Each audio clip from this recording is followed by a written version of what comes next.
Ну что, пример съемки на Oppo Find X8 Pro, и он актуален только если вы посмотрите, разумеется, быстрые обзоры на другие девайсы, которые я также делал обзоры одним кадром.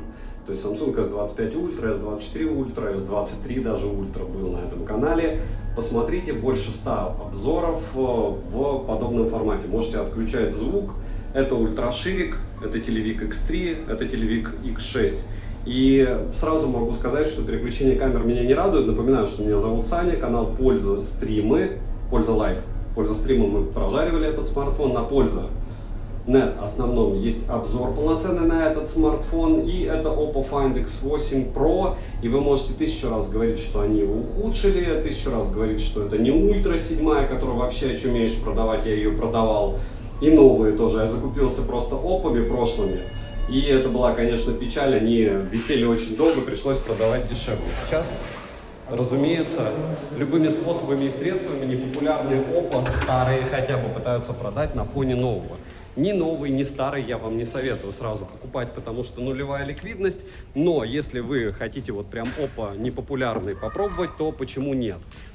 Про этот девайс можно рассказать много хорошего, много плохого, но вкратце я не считаю его ужасным. То есть, если вы приобрели его в китайской версии, были хорошие цены. До того, как мы знали, что OnePlus 13 на 16512 будет также торговаться по 79 вместе с экспресс-доставкой, то есть без таможни, можно было его рассматривать. Если сравнивать их в лоб и предполагать, что Oppo глобалка, учитывая, что здесь все бренды, может быть, даже Oppo и не может быть, а очень по многим фронтам выиграет. Но здесь есть много недостатков, о них мы, разумеется, пообщаемся. Но самое главное вам понимать, что Oppo плюс-минус как OnePlus.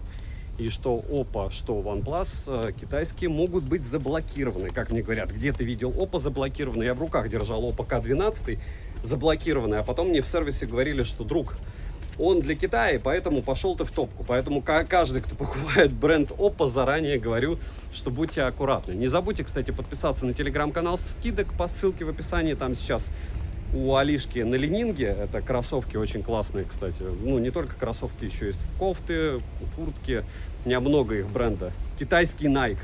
И на Трансморте middle sale, а потом распродажи 17-го. В общем, там много всего интересного. Поройтесь.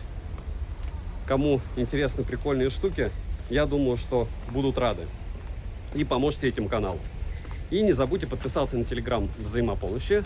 Там 19 600 человек, по-моему. Ну, их становится постоянно больше, меньше, потому что блокируется народ. И мой личный телеграм-канал, там у нас 17 000 человек. Там, кстати, можете скачать исходники фото. Ссылки в описании добавлю, сколько здесь фотографий я наделал на него. Давайте вот так. Ультраширик, X6 и максимальный зум в X18. И вот сейчас через 3 минуты можно поступательно начать рассказывать о комплекте, допустим. Разумеется, здесь быстрая зарядка, кабель, максимально дешевый силиконовый чехол прозрачный. Ничего фееричного или фантасмагоричного, но, кстати, с оригинальными чехлами могут быть проблемы. Почему могут быть проблемы? Потому что их не так и много, и особенно их тяжело приобретать, если вы не на территории Китая. Комплект приятный, радует. Все как всегда у китайцев. Есть он, кстати, и в глобале. В глобале не знаю, какой комплект. Напишите, если вы вдруг приобретали. Напоминаю, что Oppo бренд максимально непопулярный. Я даже его, кстати, по-моему, не включал в перечень при опросе, какие бренды вы бы приобрели. Потому что на слуху, кроме вот этой Find серии, нет никаких. То есть, если вы назовете те же Oppo Reno 13, 14 или еще какой-нибудь, на который я делал обзоры, смотрит их очень мало людей, интересуется очень мало людей, и продавать ты их будешь со скидкой в 50%, потому что никто их не знает. Это не делает бренд плохим, в Азии он максимально популярен, но это накладывает определенные как раз вещи на отношение к нему. То есть, когда вам скидывают стату по продажам в Китае, старайтесь понимать, что вы не в Зимбабве живете, ни в Китае, ни на Ямайке. У вас есть страна, с которой вы конкретно сейчас смотрите, и там, разумеется, есть поддержка каких-то устройств, не знаю, комьюнити, она большая или нет. Это так же, как, не знаю, хуавеевские вот эти девайсы на андроиде 12. В Китае их раздают на заводах, их продается, соответственно, много. Ну и плюс там собственные сервисы раскручены. В каких-то других регионах, то есть, допустим, здесь вообще не найдешь никого с Huawei. Я за 3 года в Азии увидел один Huawei, и это было в Куала-Лумпуре у китайской девушки. Вот один раз видел. И то там была, по-моему, Пура 70-я, как раз розовенький. Видите, мини-рекламу сделал Huawei. Так что Oppo бренд не популярный, но что я могу рассказать про этот смарт? Он безумно классно сбалансирован, он не греется. То есть я уже посмотрел обзоры и хейтерские, и положительные. Но вот по моим тестам, мы уже прожаривали его на канале для стримов в играх, смарт повел себя просто нереально круто. И яркость он не сбрасывал, тач у него не суперский, 240 Гц. Плотность пикселей не флагманская, скажем так, яркость хорошая. То есть вам ее за глаза и за уши хватит, а экран такой же, как в OnePlus 13, вот с этими слегка скошенными краями. Но у экрана есть суперсила. Ты можешь его так же, как в OnePlus, через перчатки использовать. И у экрана есть, помимо этой суперсилы, что ты можешь его через перчатки использовать, ты также можешь его, когда он влажный, использовать. И это довольно удобная штука, как бы, как минимум. Многие говорят, что здесь плохие динамики. Он громкий. Да, по звуку он может быть чуть-чуть не классный, но он громкий, это факт. По вибро он хуже, чем 13-й OnePlus, как правильно написали, потому что вес меньше. Какая разница, почему? То есть при ощущениях вроде бы одни и те же устройства, но это копии плюс-минус друг друга. OnePlus приятней и мощнее, и да, потому что, опять же, этот смарт чуть-чуть тяжелее. Не чуть-чуть, а довольно, кстати, прилично тяжелее. Как отработал Hasselblad с всеми этими прелестями в плане съемки, вы сейчас видите. Яркость экрана он сейчас снизил, потому что он снимает. Кстати, по поводу непрерывной съемки. 3 часа он снимал у меня, потом у меня память забилась. И, в принципе, тестировать смысла нет. 5 часов он снимает в 4К 60 FPS. 4К 120 FPS у него отсутствует. 4К 8К у него тоже отсутствует, а на основном модуле. На всех модулях есть 4К 60 FPS. На фронталку, которая пишет 4К 60 FPS, переключаться нельзя. По-моему, 4К 60 FPS. Ну, вряд ли вы не будете смотреть только этот обзор. Если будете, перепроверьте меня 500 раз. Почему? Потому что полноценный обзор, опять же, на основном канале. Вот. Есть защита от влаги IP68, она у нас была очень живучей. По поводу как раз стабильности работы. Не грелся, в играх яркость, повторяюсь, не сбрасывал. Но основное я хотел бы сказать про процессор. Dimensity 94 2.0 и в вивовских аппаратах и здесь показал себя просто нереально круто. Я не знаю почему, но по факту вот так. В всяких 3D-марках он показывает какую-то лабутень, но в обычном использовании это просто пушка-бомба-гонка. Потому что и в играх, и съемка, и все хорошо у него. Никаких перегревов при зарядке. Зарядка, да, довольно долгая, то есть там 50 плюс минут. Но автономность при этом, там, чтобы вы понимали, мы на тесте в PUBG New State, да, он съел 22%, а в том же Genshin, по сути, он оптимизирован под него. 18-19% в час при яркости 700 люксов, это прям супер. Опять же, но помним, что тач здесь не супер. И из игрового ни игровых триггеров, ни обходной зарядки здесь, к сожалению, не завезли. Что здесь завезли еще из минусов у нас? По мне понятно, что в китайской версии нет eSIM. Плюс здесь очень низко расположен сканер отпечатков пальцев. И он еще и дешевый. То есть он недоволен... Он работает не так быстро, как в OnePlus 13 как минимум. Если говорить про... Да, к сожалению, оптические это не ультразвуковые. Так вот, если говорить еще по поводу физических каких-то особенностей. Мини-джека здесь нет, инфракрасник, разумеется, есть.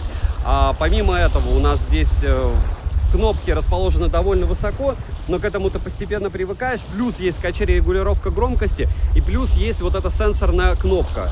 И сенсорная кнопка, единственный, наверное, смартфон, на котором я ее использовал, у меня iPhone 16 Pro Max, я на нем ее не использую, а здесь я ее использовал. Очень даже странно. Смартфон в целом по ряду характеристик просто нереально крут, но он вам не нужен, потому что это не лучший смартфон по видеосъемке, это не лучший смартфон по фотосъемке, это не лучший смартфон по вибро, это не лучший смартфон по, не знаю, качеству экрана, хотя шим здесь, кстати, минимальный, то есть смартфон очень хорош, но он не лучший. Это не лучший смартфон по, кстати, локализации, здесь и Google сервисы встают, и русский язык, разумеется, сразу на борту. Это не лучший смартфон по безопасности в плане, получите вы заблокированное устройство или нет, он реально может быть заблокирован. И в те же деньги, когда продается его собрат, пусть даже чуть-чуть хуже, то есть без там такого количества телевиков и с лучшим сканером отпечатков пальцев, ну, такое себе, правильно? И в целом, спасибо, что они это сделали. Oppo Find X8 у меня тоже на руках. Если смогу продать Oppo Find X8 Pro, расскажу в своей личной телеге. Это будет сложно. И много фишек, которые бы здесь могли бы быть, они, наверное, не сделали, потому что они хотят 8 Ультра сделать, какую-то супер-мега-бомбическую. Но почему они упорно не хотят продавать прохи? Это вопрос. Вопрос почему? Потому что я уверен, что они их продают просто в Азии, а в других регионах даже их Ультра не будет пушкой, бомбой, гонкой, как бы их ни разгоняли серовозы, маленькие, большие блогеры, еще кто-то, без разницы. Потому что если бренд не популярен, он должен либо давать что-то уникальное, либо стоит очень дешево. То есть никакие там беспроводные зарядки, защита от влаги, там, то, что он там в играх вел у меня волшебно. Его по большому счету можно капитально хейтить заранее, потому что у тебя не будет пользователей этого устройства. И это, кстати, логично не с точки зрения того, что вот ты не получишь хейт, даже если будешь ругать Oppo Find X8 Pro, а с точки зрения того, что люди, которые его приобретут, получат довольно маленькое комьюнити, которое сможет им подсказывать. Да, здесь можно похимичить и настроить все оповещения. Опять же, не факт, что они у вас все-таки будут все, потому что все бывает, так сказать, какие-то программы могут и не прилетать. Или там, как мне писали, как у Huawei, допустим, я не могу забывать, потому что мне про него постоянно пишут там из разряда, как WhatsApp туда установить, еще какую-то дичь.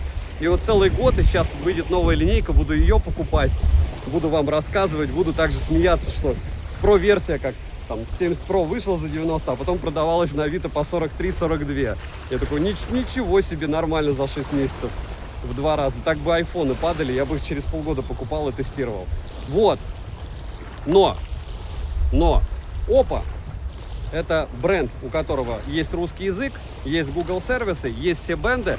Агрегация частот все равно будет китайская, хотя у многих китайцы ловят лучше. Но не факт, что именно у вас это будет история. Нет 8К, нет сканера отпечатков быстрого, и он еще и низко расположен. Нет плотности пикселей флагманской, нет мини-джека, нет какой-то своей фишки, нет суперсъемки. Есть хорошая съемка, вы ее сейчас видите, ну и все.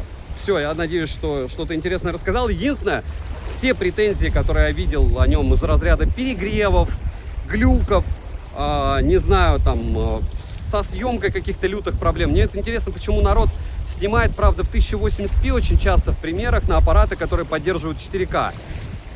Эта идея для меня очень странная. Почему? Потому что под 1080p ты можешь любые смартфоны использовать. Вот это даже дорогой под него, потому что он снимает 4К 60 FPS. Да, какой-нибудь Realme 14 Pro Plus, который в 4К 30 FPS снимает так дешмански, что считайте здесь только 1080p. 60 FPS, на него, да, надо снимать. Но вот такие смарты можно под съемы делать и в 4К, и разница будет бомбическая, даже если ты будешь выгружать его потом в 1080p 60 FPS. При понижении качества с 4К оно будет лучше. Вот. Во всяком случае, это мои наблюдения, у вас они могут быть другие. Повторяюсь, примеры съемки в моей личной телеге. Есть какие-то вопросы, пишите. Девайс мне понравился в отрыве от реальности, вот именно русскоязычный, потому что я тяжело представляю, если как не в Китае, без какого-нибудь там безумной маржи и нагревалого в рекламе, как делают некоторые бренды, о которых вы прекрасно знаете, можно это устройство будет продавать. Глобалки его рассматривать смысла нет, потому что у него есть конкуренты в лице Самсунгов, Пикселей, если в США, айфонов и еще бешеного количества смартфонов, даже тех же Vivo, которые снимают все-таки, пусть они даже и рисуют лучше. У этого фотки VI, кстати, вообще какая-то дичь. Я не понимаю, почему он VI работает, у меня все отключено, но если вы посмотрите, он лицо может дорисовывать, как, кстати, и Vivo. Но